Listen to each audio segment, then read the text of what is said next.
नमस्कार, मैं पत्की हॉस्पिटल की फिजियोथेरेपी डिपार्टमेंट की ओर से आप सबका स्वागत करती हूँ। आज हम आपके लिए प्रेगनेंसी में थर्ड ट्राइमेस्टर में किए जाए हुए व्यायामों की जानकारी लेके आए हैं। थर्ड ट्राइमेस्टर का मतलब 7वें, 8वें और 9वें तीसरे तिमाही के बारे में आज हम एक्सरसाइजेस की जानकारी दे जा रहे हैं। पहले बात बताती हूँ आपको, डॉक्टरों की सलाह के अनुसार ये व्यायाम करने हैं और व्यायाम का पहला सेशन फिजियोथेरेपिस्ट की नज़र के सामने उनके गाइडेंस के अनुसार होना चाहिए और इसको बाद में आप घर में रिपीटिशंस कर सकते हो। ये एक्सरसाइजेस करने से पहले आपने कुछ हल्का सा नाश्ता या सॉफ्ट ड्रिंक, फ्रूट जूस, दूध ऐसा कुछ तो खा के करने हैं। ये एक्सरसाइजेस तुरंत लंच के बाद या एकदम उपवास करके खाली पेट आपको नहीं करने हैं। ये एक्सरसाइजेस अगर आपको प्रेगनेंसी में ब्लीडिंग होता है, प्लासेंटा प्रीविया है, मतलब आपका प्लासेंटा नीचे की तरफ है, आपको डॉक्टरों ने प्रीमैच्योरिटी की संभावना बताई है, ट्विंस प्रेगनेंसी है, सर्वाइकल स्टिच लगाया हुआ है और आपके बच्चादानी का मतलब यूट्रस का सर्विक्स मतलब ओपनिंग लूज है तो नहीं करने हैं। प्रेगनेंसी में व्यायाम शुरू करने से पहले आपको और एक बात सोचनी है। अगर आप प्रेगनेंसी के पहले व्यायाम करती आई हो, आपकी लाइफस्टाइल में, आपके डेली रूटीन में आपको पहले से व्यायाम की आदत है, जैसे कि आप वॉकिंग, योगा और सूर्य नमस्कार पहले से कर रही थी, तो आपको ये व्यायाम बहुत ही आसान लगेंगे। अगर आप प्रेगनेंसी में नए से शुरू कर रही हो तो आप धीरे धीरे सीखने की कोशिश करिए। ये व्यायाम से हमें क्या फ़ायदे हैं आपको बताती हूँ। हमारे शरीर में 600 से ज़्यादा मोर दैन 600 मसल्स है। ये मसल्स को हमें काम में लगाना है ताकि मांसपेशी की ताकत बढ़ जाएगी, ब्लड सर्कुलेशन अच्छा होगा, डाइजेशन मतलब पाचन तंत्र सुधरेगा, जोड़ों में, घुटनों में, कमर और पीठ में दर्द नहीं महसूस होगा। व्यायाम के फ़ायदे मन के लिए भी है। व्यायाम करने से मन की पॉजिटिविटी बढ़ती है, उत्साह और आनंद से मन भरता है और कॉन्फिडेंस लेवल बढ़ जाती है। तो चलिए ये जानकारी के साथ हम व्यायामों को शुरुआत करते हैं। हम हमेशा एक्सरसाइज की शुरुआत वार्म अप से करते हैं। तो ये वार्मिंग अप का मतलब क्या है? हाथ पाँव की जलद मूवमेंट्स के साथ हमारा बॉडी सर्कुलेशन सुधरता है। तो चलिए हम 4 प्रकार के वार्म अप के सिंपल से एक्सरसाइज आपको दिखाते हैं। उसमें पहले हम आगे पीछे चलते हैं, फिर साइड में मूवमेंट करते हैं लेग्स की, फिर हाथ ऊपर नीचे करते हैं और हमारा वार्मिंग अप पूरा करते हैं। इसे आप पहले धीरे धीरे चालू करिए। जैसे जैसे आपका कॉन्फिडेंस बढ़ेगा, आपकी ताकत बढ़ेगी, आप इसकी रिपीटिशंस फास्ट कर सकते हो। इसमें 4 प्रकार हमने दिखाए हैं। हर प्रकार आप 5 बार से लेकर 20 बार तक रिपीट कर सकती हो। तो देखिए हमारे वार्म अप के 4 प्रकार।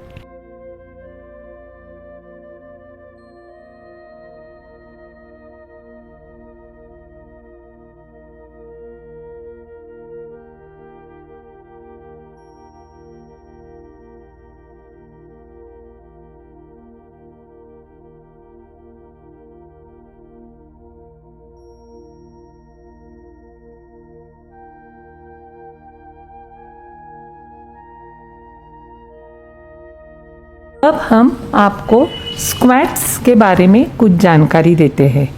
पहले बात मैं बताती हूँ कि स्क्वैट्स करते समय कुछ बातें आपको ज़रूर ध्यान में रखनी है।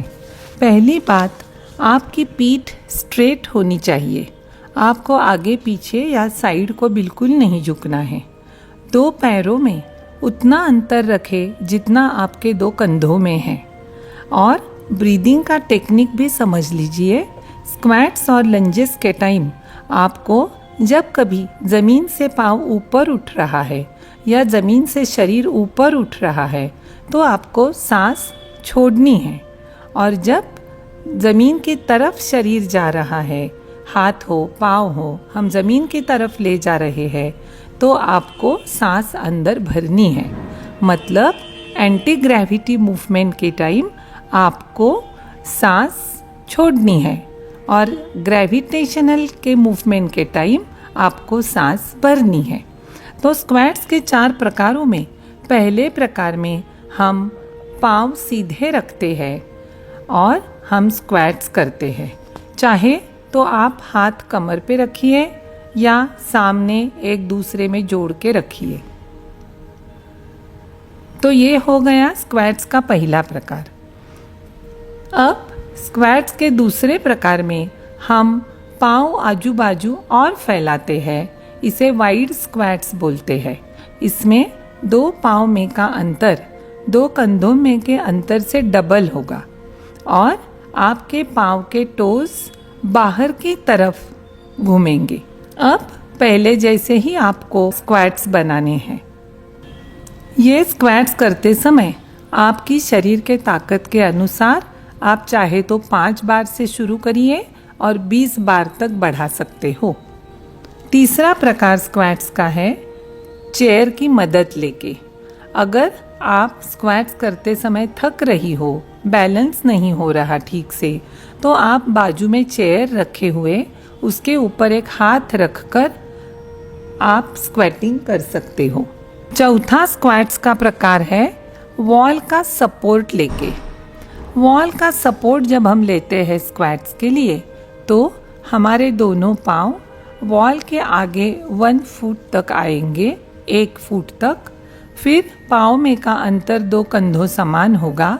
हाथ चाहे कमर पे हो या आगे हो, लेकिन हमारी कमर, बैक और हेड वॉल को चिपका हुआ रहेगा और फिर हम ऊपर नीचे स्क्वैट्स करेंगे। तो हमने आपको स्क्वैट्स के 4 प्रकार दिखाए। पहले प्रकार में पाँव सामने थे और कंधों में अंतर है उतना ही पाँव में था। दूसरा प्रकार वाइड स्क्वैट्स बताया। फिर चेयर को सपोर्ट करके स्क्वैट्स बताए और फिर वॉल का सपोर्ट लेते हुए स्क्वैटिंग कैसे करते हैं वो बताया। तो इसके साथ हम अगले प्रकार के लिए चलते हैं। अब मैं आपको नेक्स्ट एक्सरसाइज लंजेस के बारे में बताती हूँ। इसके समय आपको कुछ बातें ध्यान में रखिए। पहली बात है आपका राइट फुट पहले सामने होगा और लेफ्ट फुट पीछे होगा। आपके दोनों हाथ एक तो कमर पे रखेंगे, नहीं तो आगे आने वाले मतलब राइट पाँव के ऊपर रख सकते हो। जो आपको कंफर्टेबल लगे उस पोजीशन में आप कर सकते हो। साइड में हाथ फैला के ये लंजेस किए तो भी चलेगा। अगर बन नहीं रहा है बैलेंस तो जैसे हमने स्क्वैट्स के समय चेयर का सपोर्ट लिया, किसी टेबल का सपोर्ट लिया, तो भी सपोर्ट लेके भी आप कर सकते हो। टेबल के बाजू में या चेयर के बाजू में खड़े रह के भी आप कर सकती हो। तो लंजेस के टाइम हमें क्या ध्यान में रखना है, हमें अपनी कमर पे हाथ रखे हुए हैं समझो, तो आगे हमारा राइट पाँव है। तो अभी हम ज़मीन की तरफ नीचे बैठने जा रहे हैं। 90 डिग्री एंगल से लेके हम झुकते हैं और तुरंत खड़े होते हैं। आपको एक बात ध्यान में रखनी है, जब आपका राइट कदम आगे है और लेफ्ट कदम पीछे है तो लेफ्ट नी ज़मीन को नहीं टच होना चाहिए। तो हम एक बार राइट लेग आगे लेके और अगली बार लेफ्ट लेग आगे लेके ऐसे 5 से 20 तक ये लंजेस कर सकते हैं। अब हम कमर के लिए कुछ सीधे आसन आपको बताते हैं। हाथ कमर पे रखकर राइट की तरफ से धीरे धीरे पीछे मुड़ते हुए हम जितना हो सके उतना बैक की ओर देखने की कोशिश करेंगे। वापस हम नॉर्मल पोजीशन में आ जाएंगे। कुछ बार राइट साइड के रिपीट होने के बाद हम यही व्यायाम लेफ्ट साइड से करते हैं, जिसमें आपकी बैक को अच्छा सा टर्निंग मिलेगा और स्ट्रेचिंग होगा। इससे बैक की फ्लेक्सिबिलिटी भी बढ़ जाएगी। अब इसके बाद में हम त्रिकोण आसन करते हैं। त्रिकोण आसन के लिए राइट बाजू से पहले करेंगे। राइट पाँव फैलाकर बाजू में रखेंगे, कमर स्ट्रेट रखेंगे, हाथ साइड में फैलाएंगे, धीरे धीरे राइट हैंड नीचे जाके राइट पाँव को टच करेगा और लेफ्ट हैंड ऊपर छत की तरफ स्ट्रेच करेंगे। तो जैसे कि त्रिकोण मतलब ट्रायंगल होता है, वैसे ये बॉडी का शेप दिखता है। ये त्रिकोणासन कमर के लिए बहुत अच्छा है। कमर की ताकत, मसल्स की स्ट्रेंथ इसमें बढ़ती है। त्रिकोणासन जैसे हमने राइट की तरफ से किया, ठीक उसी प्रकार से लेफ्ट की तरफ से भी हम कर सकते हैं। त्रिकोणासन के ही पोजीशन में कमर स्ट्रेचिंग के लिए हम खड़े रहते हैं और राइट नी फोल्ड करते हैं।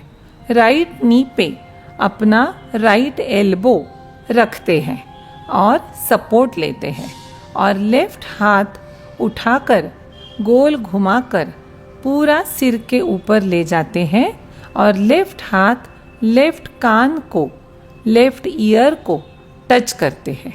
ये देखिए, आप वीडियो में पोजीशन ठीक से देख लीजिए।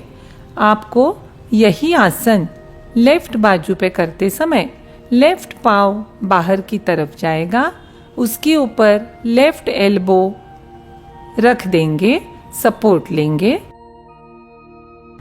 इसके बाद में हम एक आसन करते हैं वीरासन जैसा, जिसमें हम दोनों पाँव अलग अलग रखते हैं बाहर की तरफ, दोनों हाथ साइड में स्ट्रेच करते हैं और शोल्डर के लेवल तक उठाते हैं और राइट बाजू का नी, राइट लेग फोल्ड करते हुए राइट की तरफ झुक जाते हैं।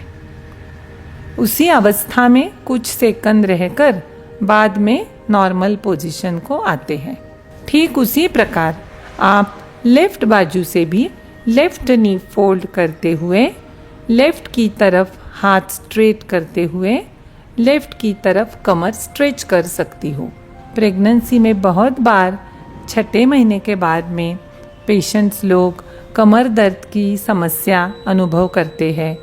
आने वाले बच्चे का जो बोझ है वो जैसे जैसे पेट आगे बढ़ेगा वैसे वैसे कमर पे खिंचाव आता है।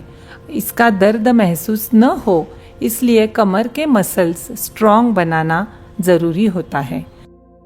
आपको सेकंड ट्राइमेस्टर के वीडियो में हमने कैट कैमल पोजीशन में किए जाने वाले एक्सरसाइजेस दिखाई है। अभी वापस ये दोहरा रहे हैं क्योंकि ये बहुत ही फायदेशीर एक्सरसाइजेस है। इसमें आपको कैट जैसे खड़े होना है। आपको पहले आपका बैलेंस संभालते हुए पहले आपका राइट हैंड ऊपर उठाना है, स्ट्रेट सामने देखना है। फिर कुछ समय बाद आप आपका लेफ्ट हैंड उठाना है। ये धीरे धीरे करना है। पहले राइट हैंड उठाइए, वापस लाइए पोजीशन पे, फिर लेफ्ट हैंड उठाइए। उसके बाद में आपको राइट लेग उठाना है, पीछे स्ट्रेच करना है। कुछ सेकंड पकड़ के आपको वापस ओरिजिनल पोजीशन में लाना है। फिर आपको यही व्यायाम लेफ्ट लेग उठा के करना है। मतलब हमारे चारों लिम्स एक एक उठा के बैलेंस बनाते बनाते उसे होल्ड करने की कोशिश की है।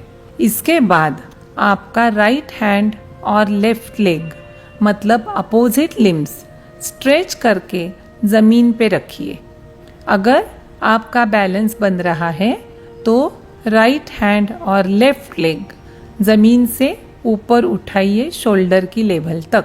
ये रिपीटिशंस कुछ बार करने के बाद आप लेफ्ट हैंड और राइट लेग मतलब अपोजिट लिम्स उठाकर यही व्यायाम रिपीट कर सकती हो। जो लेडीज़ को ये लिम्स उठाने में मुश्किल हो रहा है, उन्होंने ज़मीन पर रख के ही ये व्यायाम करना है।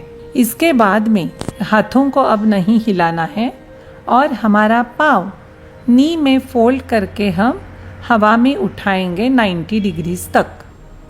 कुछ समय ऊपर पकड़ के हम वापस पोजीशन में लाते हैं। हमारा लेफ्ट नी उठेगा और ऊपर की तरफ जाएगा। ये भी हम 5 से 10 रिपीटिशंस करते हैं नज़र सामने रखते हुए। यही एक्सरसाइज हम वापस करेंगे नज़र नी की तरफ लेते हुए, मतलब जैसे जैसे राइट साइड का नी ऊपर उठेगा वैसे वैसे गर्दन टर्न होके नी की तरफ देखेगी। अब हम पाँव की तरफ ही नज़र घुमाएंगे, लेकिन नी ऊपर लेते वक्त रुक कर लेग पीछे फैलाएंगे, फिर फोल्ड करके अंदर लेंगे और वापस ओरिजिनल पोजीशन में लाएंगे। Up, kick, back, down, up, kick, back, down. ये आप राइट और लेफ्ट दोनों पाँव को एक के बाद एक कर सकते हो। अभी हम उष्ट्रासन करने वाले हैं। उष्ट्रासन करते समय आपको पहले नीज पे खड़े रहना है। दोनों हाथ आपके कमर पे है। राइट हाथ धीरे धीरे उठकर पीछे की तरफ जा रहा है। गर्दन भी ऊपर देखते देखते पीछे की तरफ जा रही है और राइट साइड की एड़ियाँ राइट हाथ से हम पकड़ते हैं। कुछ समय के बाद आप ओरिजिनल पोजीशन में आ जाइए। हमारा लेफ्ट हैंड कमर पे ही रखा है और इसी आसन को आप राइट हैंड कमर पे रखकर लेफ्ट हैंड उठाकर पीछे ले जाइए और एड़ियाँ पकड़िए। कुछ समय बाद लेफ्ट हैंड को सामने ले आइए। अगर आपको अच्छा बैलेंस है तो आप पहले राइट हैंड उठाकर राइट साइड की हील को पकड़िए, गर्दन ऊपर पीछे, फिर लेफ्ट हैंड उठाकर लेफ्ट साइड की हील को पकड़िए। धीरे धीरे राइट हैंड आगे आएगा और लेफ्ट हैंड धीरे धीरे आगे आएगा। दोनों हाथ लास्ट में कमर पे आएंगे। ये उष्ट्रासन करना ज़रा मुश्किल है। अगर नहीं हो सके दोनों साइड का एक साथ तो आप आधा आधा कर सकते हो, जैसे मैंने पहले बताया। आपको हमने जो पोजीशन ली है वो ठीक से देख के लेनी है, जिसमें हमारा राइट नी ऊपर है, राइट फुट ज़मीन पे है और लेफ्ट नी और लेफ्ट फुट दोनों ज़मीन पे टिके हुए हैं, हाथ कमर पर। अब हम दोनों हाथ धीरे धीरे धीरे उठाकर ऊपर छत की तरफ ले जा रहे हैं। तो ये व्यायाम हमने अभी राइट लेग की तरफ से किया। यही व्यायाम हम अब लेफ्ट की तरफ से करेंगे। ये करते समय हमारा लेफ्ट लेग आगे आएगा। फिर दोनों हाथ धीरे धीरे उठाकर पीछे ले जाइए और आपका सिर और गर्दन धीरे धीरे पीछे की तरफ झुकेगी। धीरे धीरे गर्दन और हाथ सामने ले आइए। ये आप लेफ्ट बाजू से 3 बार और राइट बाजू से 3 बार कर सकते हो। अब इसी पोजीशन में तीसरा एक्सरसाइज आपको बताते हैं, जिसके टाइम आपको पहले जैसे ही पोजीशन लेनी है, लेकिन दोनों हाथ ज़मीन पर रखना है। तो ये बैलेंस बनाना वैसे आसान है। अब हम राइट हैंड को उठाते हुए पीछे ले जाते हैं और हमारी नज़र राइट हैंड की तरफ पीछे जाती है। कुछ समय पीछे देखने के बाद हम राइट हैंड और गर्दन सामने लाते हैं। 3 रिपीटिशंस करने के बाद हम ओरिजिनल पोजीशन में आते हैं और अब लेफ्ट लेग आगे ले आते हैं। हमारे दोनों हाथ ज़मीन पर रखे हुए हैं। अब हम लेफ्ट हैंड उठाकर पीछे ले जाते हैं, नज़र उंगलियों की तरफ करते हैं। ये आपको बैक एक नहीं महसूस होने देगा और बहुत अच्छा स्ट्रेचिंग बैक और नेक दोनों मसल्स के लिए है। ये जो पुशअप है ये मॉडिफाइड पुशअप्स है जो प्रेगनेंसी में करने को आपको आसान लगेंगे। इसी पोजीशन में आपके दोनों पाँव क्रॉस करेंगे। तो इस पोजीशन में पहले आप बैलेंस बनाइए। फिर हमारी हिप्स ऊपर रखते हमारी चेस्ट और हमारी चिन नीचे ज़मीन की तरफ ले जाते हैं और कोशिश करते हैं कि हमारी चिन ज़मीन को टच करेगी। फिर हम चेस्ट को और चिन को नीचे ले जाते हैं और ज़मीन पे टच करते हैं। कुछ समय बाद उठाते हैं। तो ये पुशअप्स आप 5 से 10 बार कर सकती हो। अभी यही पुशअप आप वॉल के सामने खड़े होके भी कर सकते हो। ये दूसरा प्रकार है पुशअप का, वॉल पुशअप। हम दीवार की तरफ देखते हुए खड़े रहते हैं।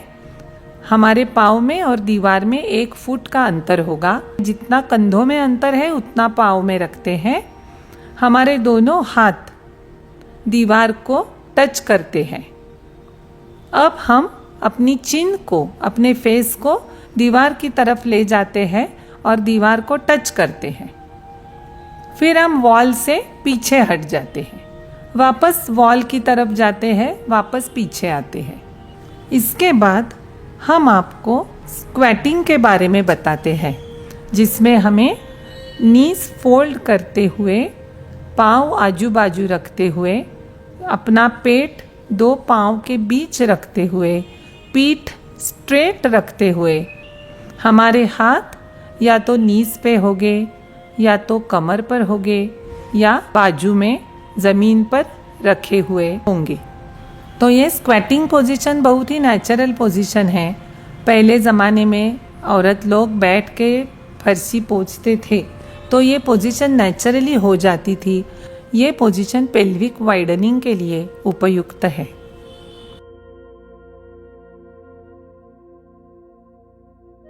अब हम स्टेपर की बाजू में खड़े होके अपनी सीढ़ी का सपोर्ट लेके हुए और एक पाँव ऊपर रखते हुए दूसरे पाँव को ऊपर नीचे हिलाते हैं। तो ये आपको लेग्स की ताकत और काफ मसल्स की ताकत बढ़ाएगा। तो आज हमने ये सेशन में आपको एक्सरसाइजेस के बारे में, खास तौर पर तीसरे तिमाही के 7th, 8th और 9th मंथ के एक्सरसाइजेस के बारे में विस्तृत जानकारी दी है। ये एक्सरसाइजेस से आपको शरीर की ताकत बढ़ना, मांसपेशी की ताकत बढ़ना, ब्रीदिंग टेक्निक समझ में आना और पेल्विक वाइडनिंग के लिए फ़ायदा होना, ये आपके लिए फ़ायदेमंद रहेंगे। ये एक्सरसाइज आप डॉक्टरों की सलाह के अनुसार ज़रूर कर लीजिए।